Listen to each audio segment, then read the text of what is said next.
¿Se puede abrir algún tipo de persecución contra el colectivo LGBT?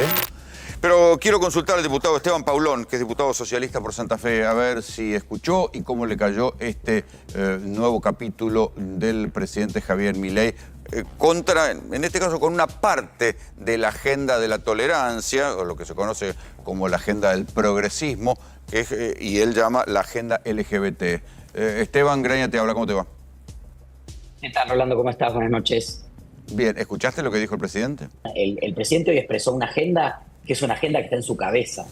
No es una agenda de la sociedad argentina. La mayoría de la sociedad argentina le pasa por el costado este tipo de afirmaciones y la batalla cultural de Laje, Márquez y Milei. Y te digo más, pensar que un decreto de Donald Trump va a determinar cómo vamos a vivir nuestra vida, cómo vamos a formar nuestras familias, cómo vamos a expresar nuestra identidad, después de que hemos existido siempre, incluso en contextos en donde hoy hay pena de muerte para la homosexualidad, o al final del nazismo, cuando nos querían curar para mandarnos al frente de guerra, nos sacaban de los campos de concentración, nos sometían a torturas y seguimos acá. O sea, la historia no se termina ni con un decreto de Trump, ni con un decreto o una ley de Javier Milei. Sí, por supuesto, en ese tránsito generan mucho dolor, generan mucha incertidumbre en las familias. Hoy fue impresionante la cantidad de llamados que recibimos, en mi caso por ser un referente del colectivo LGTB, pero también las organizaciones sociales, de familias preocupadas por estas declaraciones del presidente que generan enorme angustia. ¿Vos imaginás, yo creo Esteban, que la sociedad democrática sigue siendo mayoritaria? Que se puede, más allá del debate cultural, se puede abrir algún tipo de persecución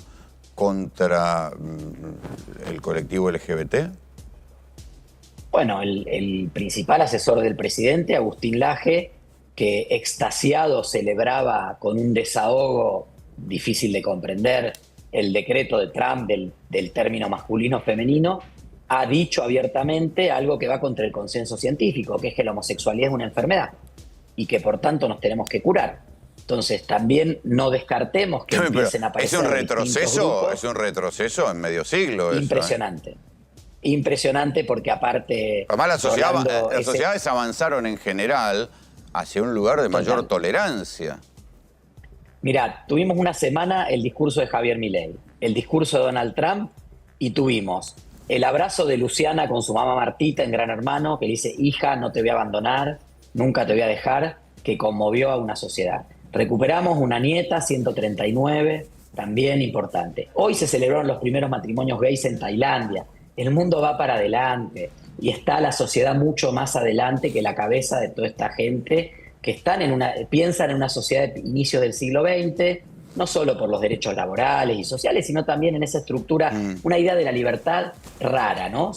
Quieren, viva la libertad carajo, pero la libertad para ser papá, mamá, hijo, Dios, patria, familia y propiedad, 3 hijos por familia, como nos pide Marra o Clara Mucio. Digamos, tiene una idea rara de la libertad. La libertad es básicamente imponernos un modo de vida y no permitir lo que es la verdadera libertad, que es vivir la vida de acuerdo a lo que uno lo siente, amar a quien uno ama, ser quien uno es y poder expresarlo sin ningún tipo de miedo ni vergüenza. ¿Y no pensás que en algún punto la agenda de ampliación de derechos no se convirtió en algún momento en una agenda un poco barroca de minorías intensas?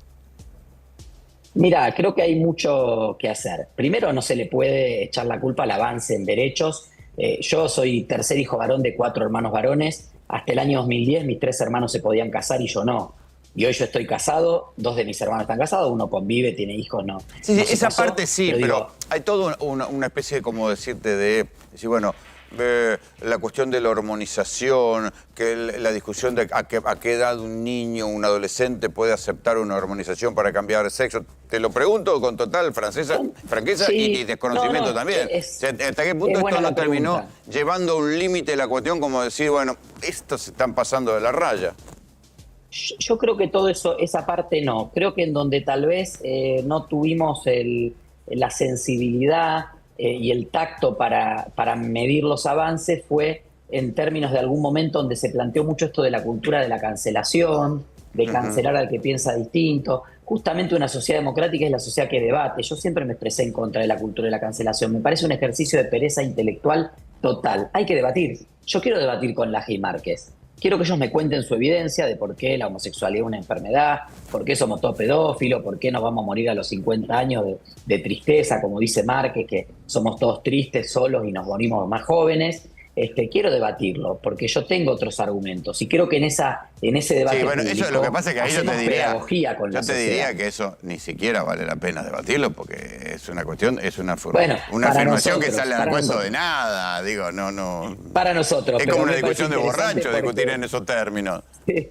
No, pero me parece que para nosotros sí, pero creo que para la sociedad hay debates que son interesantes, que hoy estemos hablando de esto es interesante, porque contrasta mucho lo que vive la sociedad en la vida cotidiana con lo que tiene esta gente en la cabeza que supone que es la agenda social que está... Mira, hoy la gente está pensando en temas de la economía, en la perspectiva de futuro, en qué va a pasar con la educación, en si sus hijos van a poder, si va a poder pagar la prepaga o no, si va a tener un mejor trabajo, con mucha esperanza de que la cosa mejore en lo económico. La verdad es que nadie está cuestionando el matrimonio igualitario ni la ley de identidad de género, ni nadie está cuestionando esos padres o equipos que acompañan a esos niños y niñas trans. Yo lo vi en la gestión pública, nosotros acá en Rosario y en la provincia de Santa Fe tenemos más de 200 familias de niños y niñas trans que en distintas edades, de acuerdo a la capacidad de cada uno, acompañaron en escuelas, acompañaron en la familia. Hoy son adolescentes, jóvenes felices, integrados, van a la escuela, van a la universidad, trabajan. Digo, a veces evitarle sufrimiento a una población que históricamente ha sufrido